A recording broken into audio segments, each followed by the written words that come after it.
Hello, I'm Gary Quinn, and welcome to another episode of Ready, Set, Live.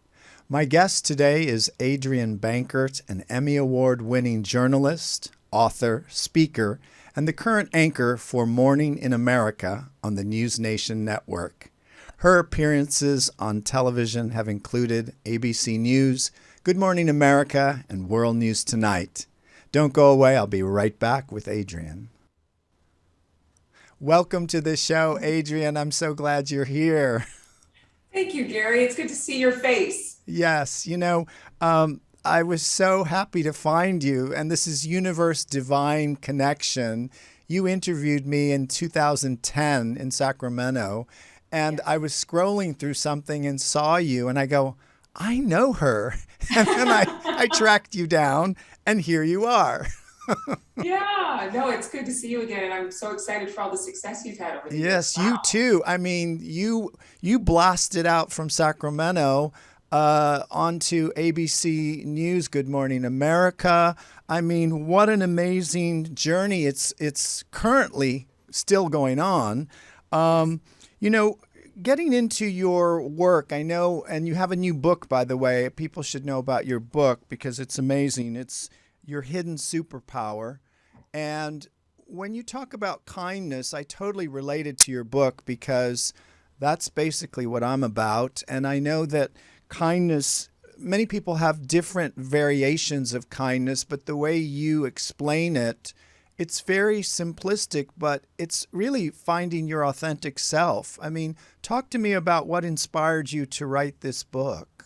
Yeah, it was actually my mentor, Bill Krause, who had said, Adrienne, you have a different perspective on kindness. And I thought, well, I'm not kind enough to write a book about being kind. I'm still working on it every day, but it's that perspective that kindness is your identity that helps me understand that I did have enough to say about it. I think that a lot of times we pursue kind acts to validate that we're good people or that other people are good or bad. And we make those judgments of ourselves and others. And it's really not fair. I believe that kindness truly is like your thumbprint, and your expression of kindness is unique to you. And once you step into that authenticity, you can express yourself in ways that aren't duplicatable, that are original, that are genuine, and that people will say, it's not about you acting so perfect and so nice. It's about you being so real and so you. And in doing that, you'll encounter these 1 in a million, 1 in a billion, 1 in a lifetime connections with people where you don't have to be performative with your kindness. You just are, you just be, and people find that refreshing. I also love in the book where you talked about you had little signals or epiphanies along the way, and especially Robin Roberts when she talked to you. And I love the story where you were in your room in I guess it was Good Morning America, where all the producers huddled on your sofa and came in and wanted to sort of have a little like kumbaya moment. I Yeah. mean, that's just so great. And I love the story about Eddie, here's Eddie, who's a stage manager. Tell me about that when he sang to you, Amazing Grace, but Amazing Adrian. Yeah, people who work behind the scenes, the ones you don't see on TV, truly do make a show and a production come to life. You see the performer or the actor or the host or the anchor or the correspondent reporter on that stage, that sound stage, or on that set, but it's the people around them that actually change the atmosphere of a place, make it warm and welcoming, or make it cold and calculated. And Eddie, he has tattoos on either arm. He's a stage director, so he's always pointing at cameras and always has a big smile on his face. And I think on one hand or one arm, he had forgiven written on his arm. And then the other arm, I think he had blessed, which, every time you pointed to your camera, there was a word there that was positive and affirming and gentle. But one day, I think I was tired, which is not surprising with the shift that I've worked for many years, working early mornings. And instead of saying, Amazing Grace, how sweet the sound, he said, Amazing Adrienne, how sweet the sound. And I thought, you just made my day, just singing that to me and thinking, you believe in me enough, or you have a positive impression of me, or you're just encouraging me so that right before I get out on set, I feel better. That truly is kindness manifest. Yes, and how do you? I know in the book you talk about, when there's unkind people, and I know that a lot of people show this unkindness, but how do you maneuver to act when someone is unkind to you? There's different responses. A lot of times stillness or quietness is a response that we take sometimes too lightly. The fact is that sometimes the best response is what seems like no response, but you're saying a lot. For people who say, what do you do around people who are unkind? Unkind could be your spouse or your partner or a dear friend saying they'll do something and they don't.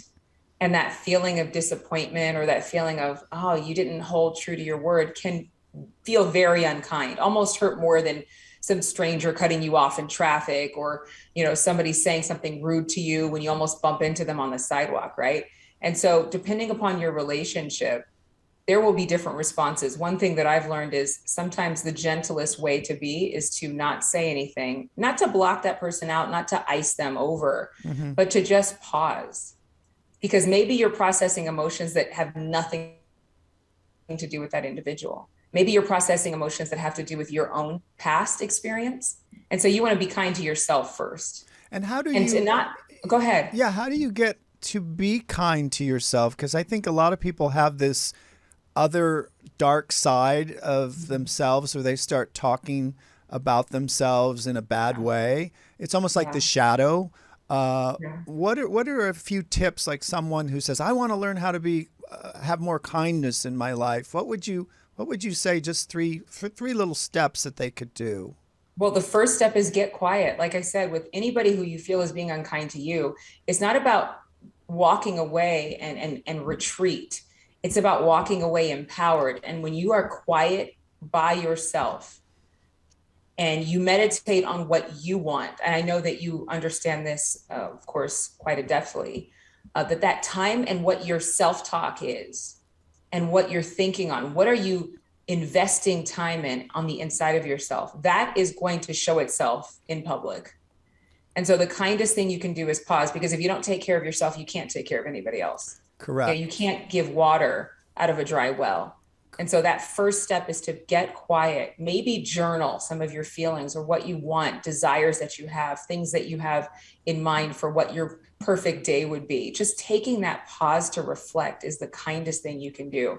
And then doing the things that you need for your body and your mind to stay focused. The second thing is to do things, whether it's exercise, a massage, a facial. I'm a big proponent. To me, that's not self-care, that's community care. Because if I'm doing those things that I know it is required for my body to stay in, balance, homeostasis, chemically, hormonally aligned, then I'm going to be a better person when I get out to the workplace or when I'm with my friends. When you feel bad, when you feel miserable, when you feel achy, when you have a headache, you're less likely to be kind. And so what is it going to take for me to stay in that relaxed zone? And for me, I need to go to a muscle therapy session twice a week. When I do that, I feel so balanced. I feel so relaxed and so at rest. So the first thing is get quiet, take that quiet time, just you, yourself, and you. The second is to do things that will physically, emotionally feed you so that you're better prepared to face the day. And I would say the third thing is to make sure that you are investing in relationships. We can't be kind without practice. Kindness is a muscle that we actually create memory for. And over the past couple of years, I've seen a lot of isolation. Being quiet and being isolated, two different things. And we become practiced in being alone to the point where we don't want to be around people. So then, of course, we're going to be terrible at being kind. We're going to placate people. We're going to smile and not really care about connection, but really investing in what kinds of people do I need around me? What kind of tribe do I need to belong to? And how can I reach out and make new friends or make new connections that will benefit my life and I'll benefit them? Three priorities I think that everybody should have. Absolutely brilliant. And I love the quote you say, kindness settles you when you do not know what to do next. Oh my God. Yeah. That's a tweetable moment. Well, and the fact is that a lot of times we think if life is hard, we don't want to be around people. We want to run away. We want to put the blanket over our head and stay in our room. But it's interesting. The other day, again, I don't like to. It's not about bragging about being kind because I have my moments just like everybody else does. But it's about making it real and tangible. So the other day, I was feeling a little down, and but I wasn't, depressed as much as I was just really pensive and thinking about a lot. And I went to the hair salon for a trim, and I saw this couple, and it was a gentleman and his wife was confined to a wheelchair, and she was getting her hair done too. And I thought, that man is taking such good care of his wife. You could tell he was speaking with her with love. And I thought, that's so sweet. Like, who doesn't want to invest in love? So I went to my hairdresser. I said, I want to pay for her service too. And she said, well, you don't have to. It's not like they're hurting or anything. And I said, this has nothing to do with how much money I think they have. I love that I see him being so sweet to her. Who doesn't want that beautiful romance in their life? I mean, that's something worth investing in. I said, let me pay for her color. And she's like, are you sure? It's kind of expensive. I said, that's fine. And so I anonymously paid for her hair service, and I just left. I never talked to them. I don't know that I'll ever see them again. But as I left, something in me felt lifted. Yes. I felt kind of emotional about it, to be honest. Yeah. But it did something for me to take the focus off of myself and put it on someone else. Well, you're also giving them a blessing. And it's almost like if we can give back without asking for anything, right. That's part of our life purpose here, is to be of service, but to be of love. So what you did was an act of love. That's brilliant. I mean, do you just pinch yourself to say, oh my God, I'm from Sacramento, moving to Meghan Markle, the royal wedding that I covered, from, Lady Gaga to all these amazing interviews that you did. I mean, that is a lot of people, they say, oh, well, that was trajectory, that she was supposed to do that. But I think you had an intention as a little girl to say, I really wanted to do something, right? Yeah, absolutely. I was 12 years old when I knew I was going to be on television, and it would be a national network that I'd be working for. I just knew it, even as a kid. Now, along the way, you start to question, how is this going to really happen? And so when it finally did happen, it wasn't a surprise to me. I think some other people were surprised, but it was just that, like you said, that pinch me moment of thank goodness, like it really happened. And I saw it, I imagined it, I dreamed it. And it's just, there's this sigh of relief that comes, this gratitude that wells up on the inside of you when you actually get to achieve a dream.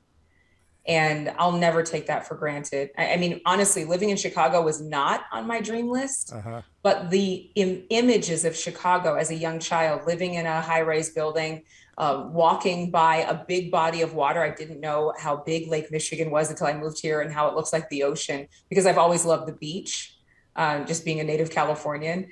That was just a picture of success to me. And just being here and the kinds of architecture here, and just even the way that my lobby of my building looks. I had seen images like this along the way, and I thought, wow, I'm literally walking through the city saying, oh my gosh, I'm so grateful that I stepped into my dream.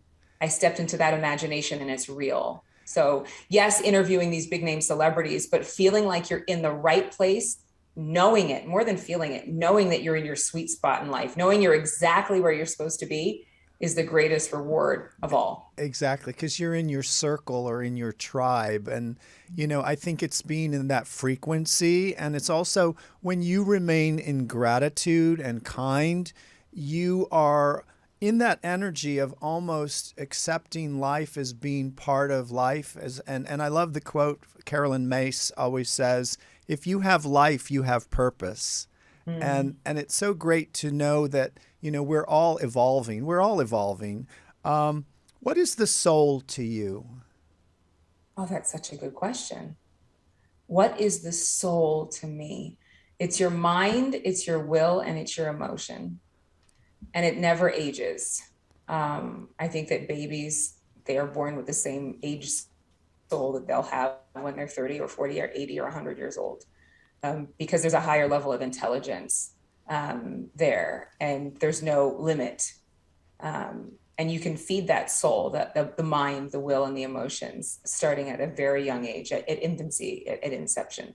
So I think it's very important to feed the soul the right words, the right images, to guard that heartbeat, because what you see and what you meditate on, what you think on, that actually does change the trajectory and also can change the frequency. You mentioned that word frequency, of your entire life. I was thinking about that word just this week. I think you might have sparked that from our phone conversation.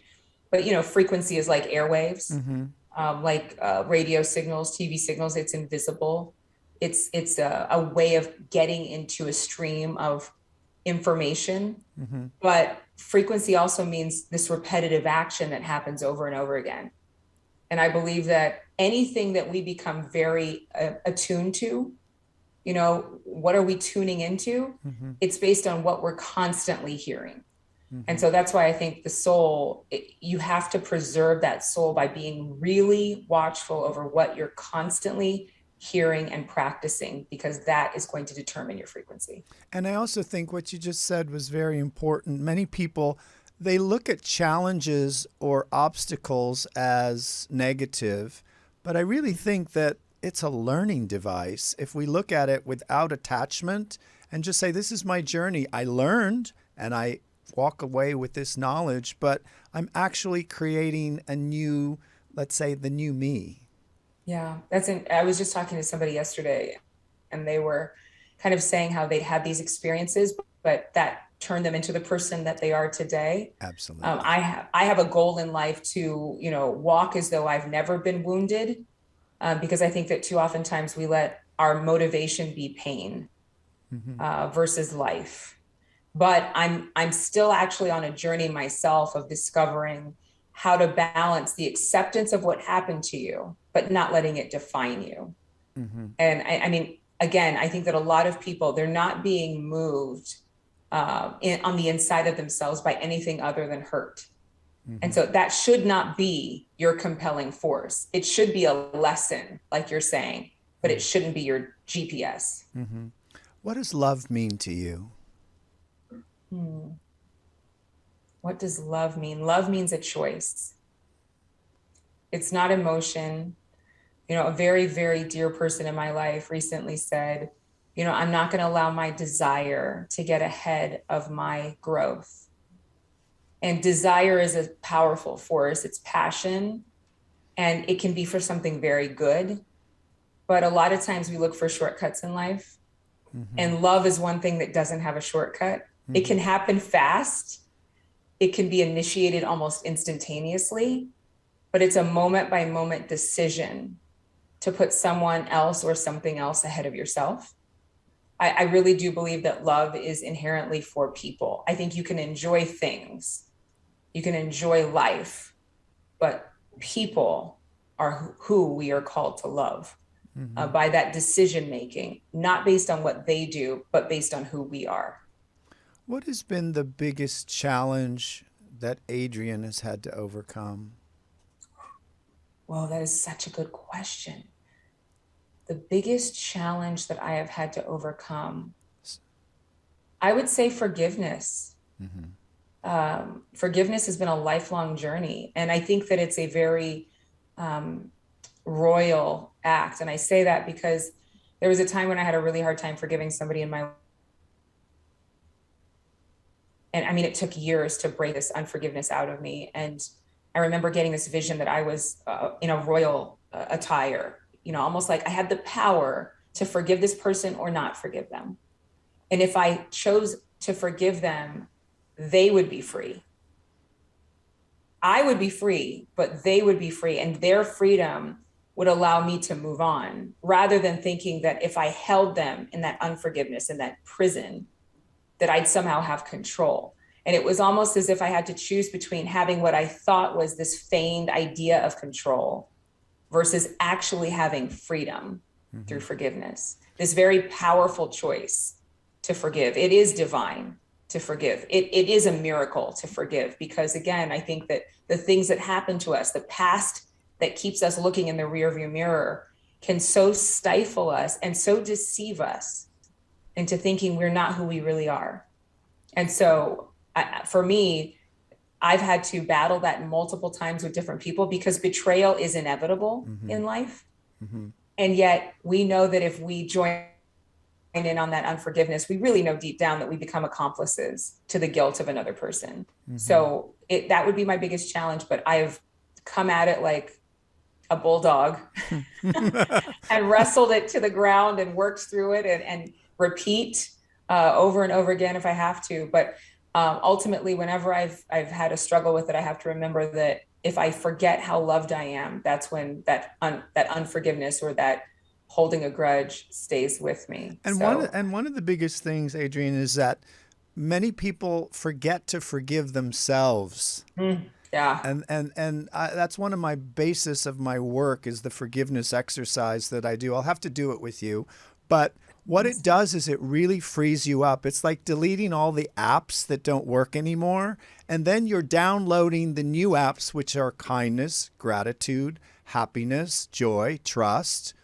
And then all of a sudden you can work better. But I really feel that what you're doing is so important as on a platform of being able to inspire not only young people, but people in process of motion of where they are in their life. Because at any moment, one of my quotes is, at any moment, you can start your life all over again. Yes. And so I'm just so proud of you, of what you have done. And, you know, it's always when I'm around special people, even if I had a moment, because when we were in the studio in Sacramento, we didn't really get to chat.